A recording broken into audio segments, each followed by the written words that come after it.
Right, well, g'day and welcome back once again. As we mentioned last week, we are going to crack into it this week and have a look at a roll of 50s and our quick little first glance on either end. We don't have a date on either of them, and we don't have anything sticking its head out, unfortunately, which is a bit of a bugger, but let's hope, as we always do, that the rest of the rolls got something better to offer us. Let's get into it. Hope whatever you're doing today, you're having a good day.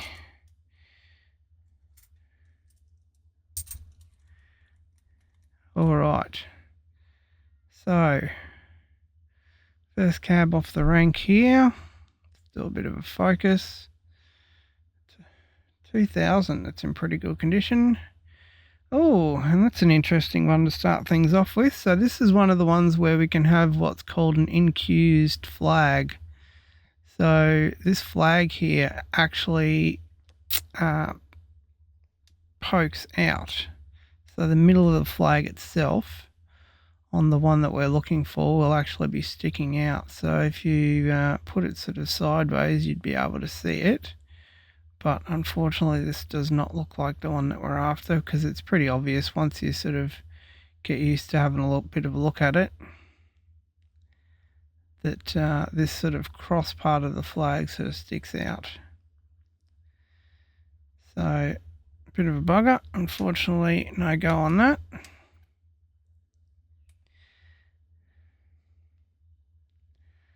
But it's always good to come across that one, because you never know. And that particular one had a circulation of 16 million, so there's quite a few of those out and about in the world. Alright, so having a bit of a look at our general things that we look at here. So that is sort of behind in here, looking for any little circles or anything down here. Any little blobs down the bottom here or in the middle here as well. Ones for 96 had a circulation of 19 million, so there's quite a few of those about the place. My microfiber just picks up absolutely everything, I tell ya. This thing actually does have a steel bottom that's black, but I don't sort of like the sound of the coins and the scratchiness that you hear of the coins on that sort of steel base of the Tomlov microscope base. So I just throw a microfiber down just to give the coin something to rest on. We actually look like we've got sort of a weird little, just taking a look around the outside here, it looks like it's sort of an extra line where it's been pressed sort of twice. And sort of looking at the 50 as well, it looks like it possibly could have been pressed twice. I think this is one we might have to give a bit of a wash under detergent and have a look at next time. But that's a 1999. And that's the one that we mentioned just a minute ago, that we don't have any sort of ones that we know of that were any errors on there, that, well, you know, that we weren't sort of aware that that coin had some errors in general population. But we might have to have a bit of a look at that, because that could be quite interesting, because you can clearly see there's a difference in the lines that are going along there. So it's an interesting one to put aside. We'll have a bit of a gander at it later. Alright, so what else we got here? Nothing in terms of anything that's obvious from the beginning here, other than it's quite grubby. 2011, we don't know any errors that are on that one. That one had a circulation of 14 million, so just outside of the reach of what we'd sort of want to be keeping a hold of. I really want to try and keep a hold of about 10 million or below. The 2020 coat of arms. Now this one had a circulation of only 900,000, which is bloody brilliant. If it is a coat of arms, yes it is. Fantastic. Well, that is a very low circulation one, and that would be considered rare. So to be able to get that in pretty good condition is an absolute cracker. So that's good. We've got one very good keeper so far, which is great. 2021. I'm really unsure on the amount of these because the Renix book doesn't make any mention of how many. It says NA. It's one that we've come up against in the past where it says NA and we don't know what that is supposed to mean. So, having a look for the general kind of errors. Can't really see anything there. Give that one away.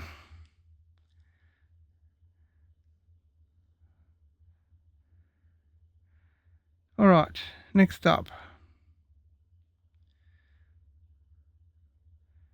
Nothing in terms of emu or kangaroo.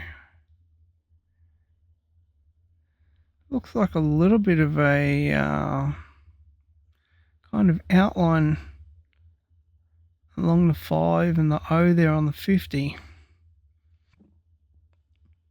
Don't know what that is.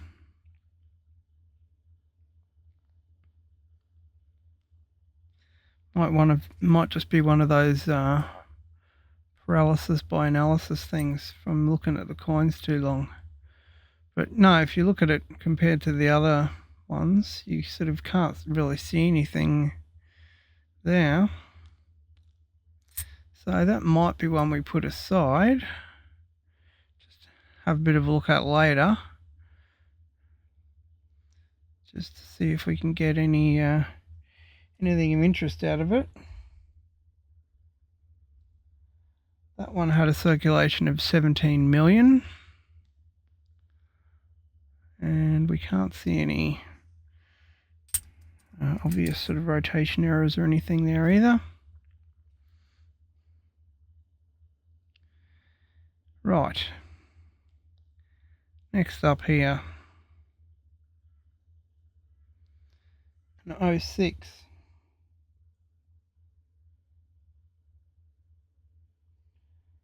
Coat of arms there had a 17 million circulation.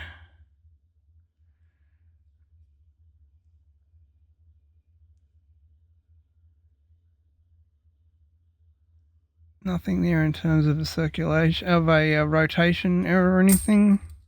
So that can go back into circulation as well. Alright, just on the coat of arms here, having a bit of a look through.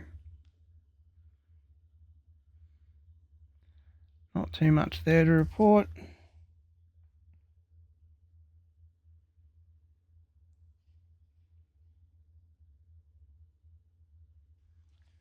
And as we saw before, the 1996 had a circulation of 19 million. So it's a little bit above the number that we'd, well, quite a lot above the number that we would want to sort of keep a hold of. It's a nice clean looking one, maybe a 22, maybe a little bit, maybe a 24. Oh, it's a 24 King Charles. Lovely. Well, that's a keeper as well. 2025 King Charles. We don't know about this yet because I don't have the latest Renix book. So we don't know whether 25 King Charles are keepers or not. But to be honest, I'll probably grab the new Renix book over the next few months, and I don't think the 2025s are going to be sort of hard to see in circulation over the next year or two, so probably not really overly much of a concern if we don't put them aside now.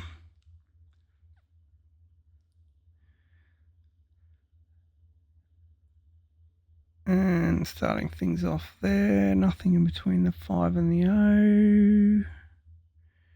No little donuts or anything. It's an 83.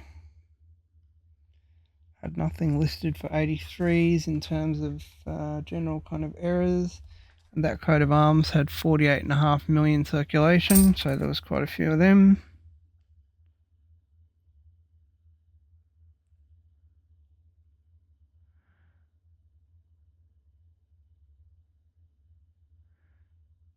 And this looks like a nice clean 2024 or something once again. Oh, it's a 22. Again, this is one we don't know anything about. It's a 14 that looks like it's pretty clean. It's the one that had 17 million of circulation. Well, it's mostly clean, apart from those two little rusty bits there. And we can't really see anything overtly obvious in terms of blobs anywhere or anything like that. Back into the pool with you, my friend. 79.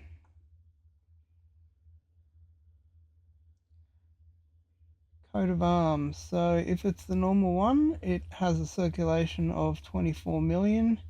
And this is the one that can also have the double bar. So this is the one that we found the double bar on, I think it was 3 or 4 weeks ago.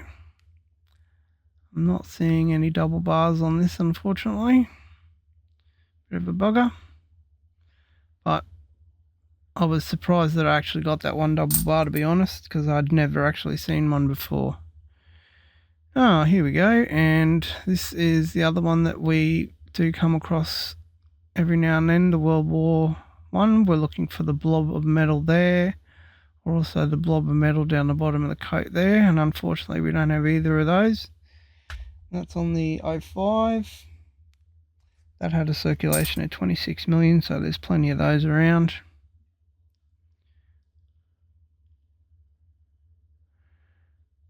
Now, this one looks like probably a 22 or a 24. Oh, it's a 14. Lordy. That was a surprise. It's pretty clean for a 14. Alright. And these are the ones that can have the crop circles on the neck of the emu. So we're sort of looking in there for the crop circles. But we can't see anything, unfortunately. Yet to come across a crop circle emu. Be pretty cool if we could find one day, I'm sure. Definitely be pretty cool. Always on the lookout for these things. That's why we're doing what we're doing, I guess. 1999. And this is the year we had a look at before. We didn't have anything that's sort of listed for this. And having a bit of a look on the back here, there's nothing we can really see that's poking its head out. No circles, double bars, blobs, anything like that. Alright, 2 to go.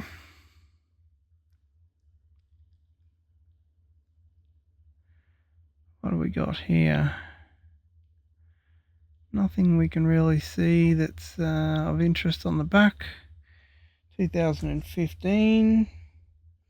Coat of arms, that had a circulation of 19 million. And there's no sort of listed errors for that. So none that come up, often anyway. And the last one in the roll.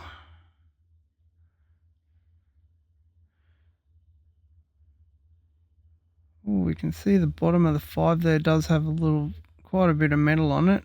Looks like it was only just millimeters away from having a little bit of a blob come out somewhere.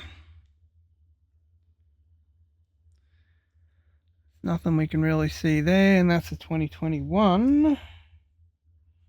And that's the one that we're unsure of once again.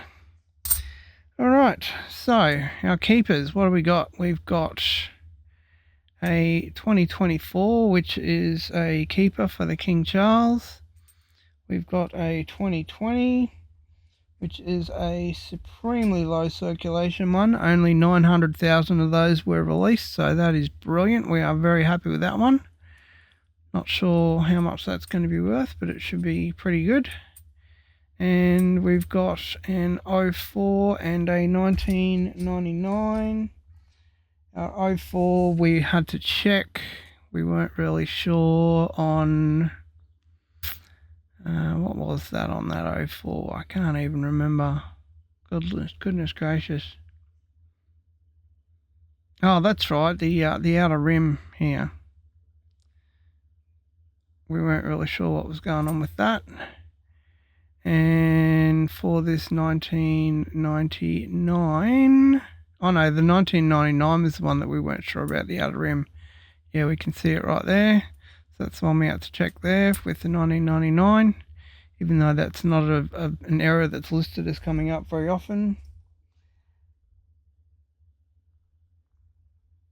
And the 04 coat of arms, I really cannot remember why we've got this one aside, to be honest. Why did we put that aside?